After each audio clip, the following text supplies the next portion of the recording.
اسلام کی شوکت صدف دی کا گوہر ہے،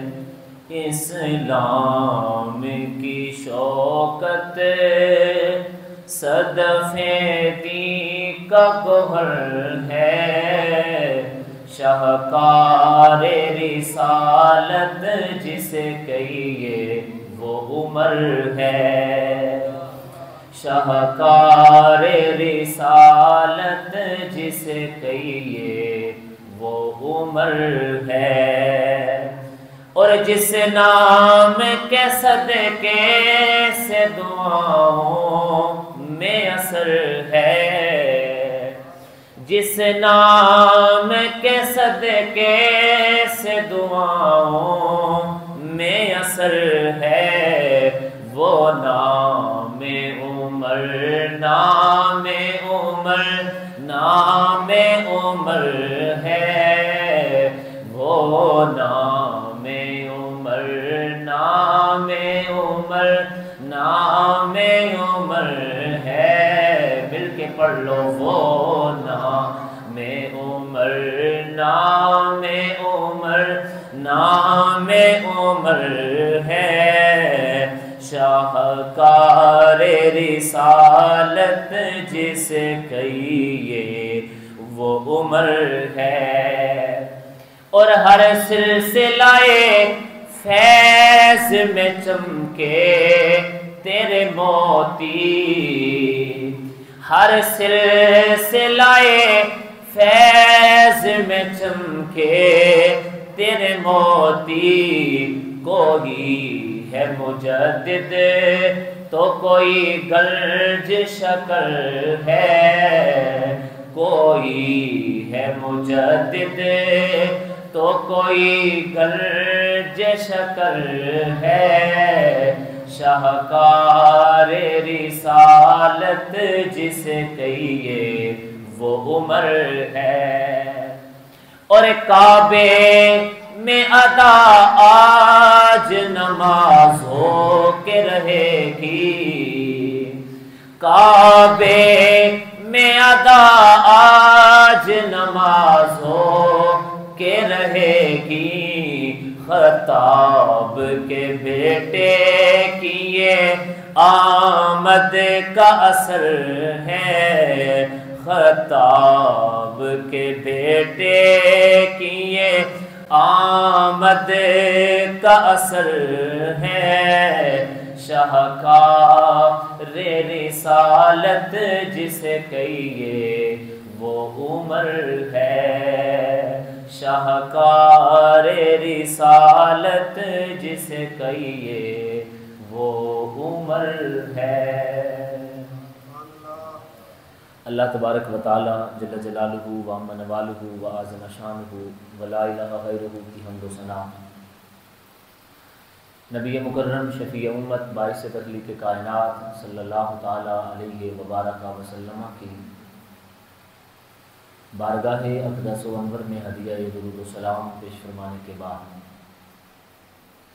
نہایتی واجب الاحترام بزرگوں، دوستوں، عزیز ساتھیوں، السلام علیکم ورحمۃ اللہ وبرکاتہ۔ آج اسلامی سال کی پہلی تاریخ ہے، اور پہلی تاریخ یعنی یکم محرم الحرام کو خلیفہ ثانی فارق حق و باطل، امام العادلین، غیظ المنافقین، متمم الاربعین، سید المتقین، عزت اسلام و شوکت اسلام، حضرت سیدنا سرکار فاروق اعظم رضی اللہ تعالیٰ عنہ، آپ کا یوم شہادت ہے۔ دعا ہے کہ کریم پروردگار حضرت سیدنا فاروق اعظم رضی اللہ تعالیٰ عنہ کے کردار کی ہم سب کو خیرات نصیب فرمائے۔ ہمارے آقا صلی اللہ تعالیٰ علیہ وسلم نے ارشاد فرمایا، پچھلی امتوں میں ہر امت کے اندر محدث ہوتے تھے، اگر میری امت کے اندر کوئی محدث ہے تو وہ فاروق اعظم ہے۔ یہ محدث کون ہوتا ہے، کسے کہا جاتا ہے؟ علماء نے اس کی تعریف یہ بیان کی کہ وہ انسان جس کے قلب پر اللہ تبارک و تعالی حق کو الہام کرے اسے محدث کہا جاتا ہے۔ پیار سے ذرا کہیں سبحان اللہ۔ جس کے قلب پر، جس کے دل پر حق القاء ہوتا ہے، حق کا الہام ہوتا ہے، وہ محدث ہوتا ہے۔ اب حضرت سیدنا فاروق اعظم رضی اللہ تعالیٰ عنہ اگر ہم آپ کو دیکھیں تو جناب عمر رضی اللہ تعالیٰ عنہ کے متعلق ترمذی میں یہ روایت ہے، سید عالم صلی اللہ تعالیٰ علیہ وسلم نے ارشاد فرمایا، ان اللہ جعل الحق علی لسان عمر وقلبی، فرمایا بے شک اللہ تبارک و تعالیٰ نے حضرت عمر رضی اللہ تعالیٰ عنہ کے دل پر حق کو اور سچائی کو جاری فرما دیا ہے۔ اور ایک اور حدیث پاک میں ہمارے محبوب علیہ الصلوۃ والسلام نے ارشاد فرمایا، الصدق والحق بعدی مع عمر حیث کان، فرمایا میرے بعد حق اور سچائی جناب عمر کے ساتھ ہے، فرمایا عمر جہاں کہیں ہوگا حق بھی عمر کے ساتھ ہوگا، سچائی بھی عمر کے ساتھ ہوگی۔ حضرت سیدنا فاروق اعظم رضی اللہ تعالیٰ عنہ، اس امت کے اندر آپ کو یہ اعزاز حاصل ہے کہ اللہ کے رسول صلی اللہ تعالیٰ علیہ وسلم نے ارشاد فرمایا کہ میرا عمر وہ ہے کہ جس کے ساتھ حق ہے، میرا عمر وہ ہے کہ جس کے قلب پر اللہ تبارک و تعالیٰ حق کو جاری فرماتا ہے۔ اور جناب سیدنا فاروق اعظم رضی اللہ تعالیٰ عنہ آپ کے متعلق یہ الفاظ سیرت حلبیہ میں حضرت سیدنا علی المرتضیٰ کرم اللہ وجہہ الکریم کے حوالے سے منقول ہیں۔ حضرت مولا مشکل کشا شیر خدا فرماتے ہیں، ان فی القرآن لقرآن من رأی عمر، فرمایا بے شک قرآن کے اندر بعد قرآن کی آیات ایسی ہیں کہ جو جناب عمر رضی اللہ تعالیٰ عنہ کی مرضی اور منشا کے مطابق اللہ نے نازل فرمائی ہے۔ یہ حضرت عمر کا اعزاز ہے، ان کو موافقات عمر کہا جاتا ہے، یعنی وہ قرآن کی آیات کہ جو حضرت عمر رضی اللہ تعالیٰ عنہ کی آپ نے بات کی، آپ نے کچھ کام کیا تو آپ کی بات کے مطابق قرآن کی آیت نازل ہوگی، آپ کے عمل کے مطابق قرآن کی آیت نازل ہوگی۔ اور یہ کوئی ایک دو مرتبہ نہیں ہوا، ایک مرتبہ بھی اگر کسی کی مرضی کے مطابق یا کسی کے قول کے مطابق یا کسی کے فعل کے مطابق قرآن نازل ہو جائے تو یہ بڑی بات ہے۔ حضرت سیدنا فاروق اعظم رضی اللہ تعالیٰ عنہ کی ذات وہ ہے کہ جن کی مرضی کے مطابق اور جن کے قول و فعل کے مطابق ایک دو نہیں قرآن کی 20 آیات پر پروردگار نے نازل فرمائی ہیں۔ پیار سے ذرا کہو سبحان اللہ۔ نیا سال شروع ہو گیا ہے، محرم شریف آ گیا ہے، تو نئے سال کے اندر نئے بندے کو نا وہ نیتیں کرنی چاہیے۔ تو اس سال یہ نیت بھی کر لیں کہ بھئی ہم جہاں بیٹھیں گے اللہ کی پاکی بیان کریں گے۔ اور آج تو حضرت عمر کا ذکر کیا جا رہا ہے، اور عمر وہ ہے کہ جو سرکار کے مرید بھی ہیں اور میرے مصطفیٰ کی مراد بھی ہیں، جنہیں دعا کر کے اللہ نے خود خدا سے مانگا ہے۔ تو مراد مصطفیٰ بھی ہیں، مرید مصطفیٰ بھی ہیں، ایک دو نہیں 20 آیات سرکار سیدنا فاروق اعظم رضی اللہ تعالیٰ عنہ کی مرضی اور آپ کے منشا کے مطابق قرآن میں اللہ نے نازل فرمائی ہیں۔ آج کچھ آیات میں آپ کے سامنے وہ تلاوت کرتا ہوں کہ جو حضرت عمر رضی اللہ تعالیٰ عنہ نے ارادہ کیا کہ ایسا ہو جائے تو اللہ نے ویسا کر دیا اور ویسی ہی آیت نازل فرما دی۔ سیدنا انس رضی اللہ تعالیٰ عنہ سے روایت ہے، آپ فرماتے ہیں کہ حضرت عمر فرماتے ہیں کہ 3 مواقع ایسے ہیں کہ جن پر میں نے حضور سے جا کر عرض کی کہ حضور اگر ایسا ہو جائے تو بہتر نہیں ہے۔ حضرت جبریل اللہ کا حکم لے کے نازل ہو گئے۔ پہلا مقام حضرت سیدنا فاروق اعظم رضی اللہ تعالیٰ عنہ فرماتے ہیں کہ میں نے سید عالم صلی اللہ تعالیٰ علیہ وسلم کی بارگاہ میں عرض کی، آقا ایسا کیوں نہیں ہے، ہم ایسا کیوں نہیں کرتے، کاش کہ ہم ایسا کر لیں کہ ہم مقام ابراہیم کے سامنے کھڑے ہو کر طواف کے اختتام پر 2 رکعت نماز نفل ادا کریں۔ اگر حضور ہم ایسا کر لیں تو کیا ہی بات ہے، ہم حضرت ابراہیم علیہ الصلوۃ والسلام کے ان قدموں کے نشانات کو جائے مصلی بنا لیں، جائے نماز بنا لیں، یہاں ہم 2 رکعت نماز نفل ادا کریں۔ تو جب حضرت عمر رضی اللہ تعالیٰ عنہ نے یہ کہا نا تو جبریل قرآن لے کے نازل ہو گئے اور اللہ تبارک و تعالیٰ نے ارشاد فرمایا وَاتَّخِذُوا مِن مَقَامِ إِبْرَاهِيمَ مُصَلًّى،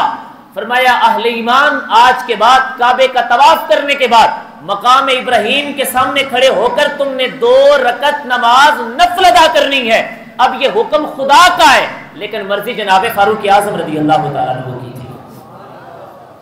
یہ جناب عمر کا انداز ہے۔ اور آپ صاحبو اس مسئلے کو بھی سمجھے کہ یہ مقام ابراہیم، اس کو اللہ تبارک و تعالیٰ نے کیا شان، مرتبہ اور مقام عطا کیا ہے۔ ترمذی پاک کے یہ لفظ ہیں، اللہ کے رسول علیہ الصلوۃ والسلام نے فرمایا حجر اسود اور مقام ابراہیم یہ جنت کے یاقوتوں میں سے ہیں، یہ جنت کے یاقوتوں میں سے یاقوت ہیں۔ اور اللہ کے رسول فرماتے ہیں اگر اللہ تبارک و تعالیٰ ان دونوں کا نور مٹا نہ دیتا تو یہ مشرق اور مغرب کو روشن کر دیتے۔ یہ جنت کے یاقوت ہیں جو یہاں پر موجود ہیں، لیکن ان کے نور کو اللہ تبارک و تعالیٰ نے مٹا دیا، اگر مٹاتا نہ تو یہ مشرق اور مغرب کو روشن کر دیتے۔ اب یہ 2 رکعتیں جو جناب حضرت عمر رضی اللہ تعالیٰ عنہ کی مرضی اور منشا کے مطابق حکم خداوندی کے تحت آج اہل ایمان ادا کرتے ہیں۔ جو لوگ طواف کرنے گئے ہیں اور انہیں یہ سعادت ملی ہے، انہیں معلوم ہے کہ طواف کرنے کے بعد 7 چکر کعبے کے لگانے کے بعد حجر اسود کے پاس مقام ابراہیم کے پاس آ کر اور مقام ابراہیم کے سامنے 2 رکعت نماز نفل ادا کرنا یہ واجب ہے، یہ لازم ہے پڑھنی، اور مقام ابراہیم کے پاس پڑھنا لازم ہے، اس کی سمت میں آپ پیچھے بھی جا کر پڑھ سکتے ہیں۔ تو یہ اگر پاس پڑھی جائے تو یہ زیادہ اولا ہے، لیکن دور بھی جا کر آپ پڑھ سکتے ہیں، لیکن اس کی سمت میں پڑھیں گے، اور یہ شریعت میں واجب ہے۔ سوال یہ پیدا ہوتا ہے کہ یہ مرضی اور منشا کس کی تھی اور اس کو فضیلت اتنی ملی ہے کہ اللہ کے رسول صلی اللہ تعالیٰ علیہ وسلم نے فرمایا غلاموں سنو، جو شخص طواف کرے اور 2 رکعت نماز نفل مقام ابراہیم کی سمت میں آ کر ادا کر لے، فرمایا قیامت کے دن اللہ تبارک و تعالیٰ اس بندے کو عمل والے بندوں میں اٹھائے گا۔ سوال یہ ہے کہ یہ 2 رکعت نماز نفل کس کی مرضی اور منشا کے مطابق یہاں ادا کیے جا رہے ہیں؟ تو آج زمانہ پکار کے کہتا ہے کہ یہ 2 رکعت بندگی خدا کی ہے، لیکن مرضی جناب سیدنا فاروق اعظم رضی اللہ تعالیٰ عنہ کی تھی۔ حضرت عمر کی مرضی اور منشا کے مطابق مسلمان ادا کر رہے ہیں۔ اور صاحبو یہاں رک کر یہ بات بھی آپ کے ساتھ کرنا چاہتا ہوں، ایک مرتبہ پہلے بھی آپ کو کہا تھا، آج پھر ریوائز کر رہا ہوں اس بات کو، نوٹ کر لیں اس بات کو۔ کیا ہے مقام ابراہیم؟ وہ پتھر کے جس پر کھڑے ہو کر حضرت ابراہیم نے بیت اللہ کو تعمیر کیا۔ کیا ہے مقام ابراہیم؟ ایک روایت یہ ہے کہ جس وقت جناب ابراہیم علیہ الصلوۃ والسلام سے اللہ نے فرمایا کہ ابراہیم پیارے آپ کھڑے ہو کر لوگوں کو حج کے لیے بلائیں، اعلان کریں،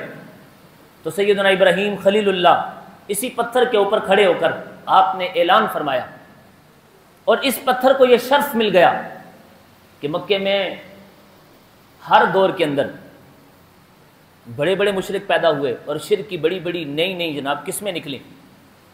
لوگوں نے طرح طرح کے پتھر اٹھا کر گھڑ کر ان کی عبادت کی، مجسمے بنائے، لیکن کسی ایک بندے نے بھی مقام ابراہیم کو سجدہ نہیں کیا، یعنی مقام ابراہیم کو خدا سمجھ کر شرک کرتے وقت کسی ایک بندے نے بھی سجدہ نہیں کیا۔ یہ اس مقام ابراہیم کی فضیلت ہے۔ اور ہے کیا مقام ابراہیم؟ وہ پتھر ہے کہ جس نے حضرت ابراہیم علیہ الصلوۃ والسلام کے قدموں کو اپنے سینے کے اندر محفوظ فرما لیا۔ میں آپ احباب سے میں یہ بات درد کے ساتھ کہنا چاہتا ہوں،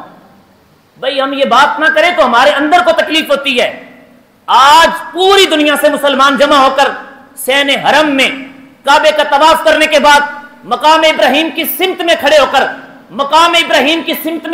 کر یہ قرآن کی آیت پڑھنے کے بعد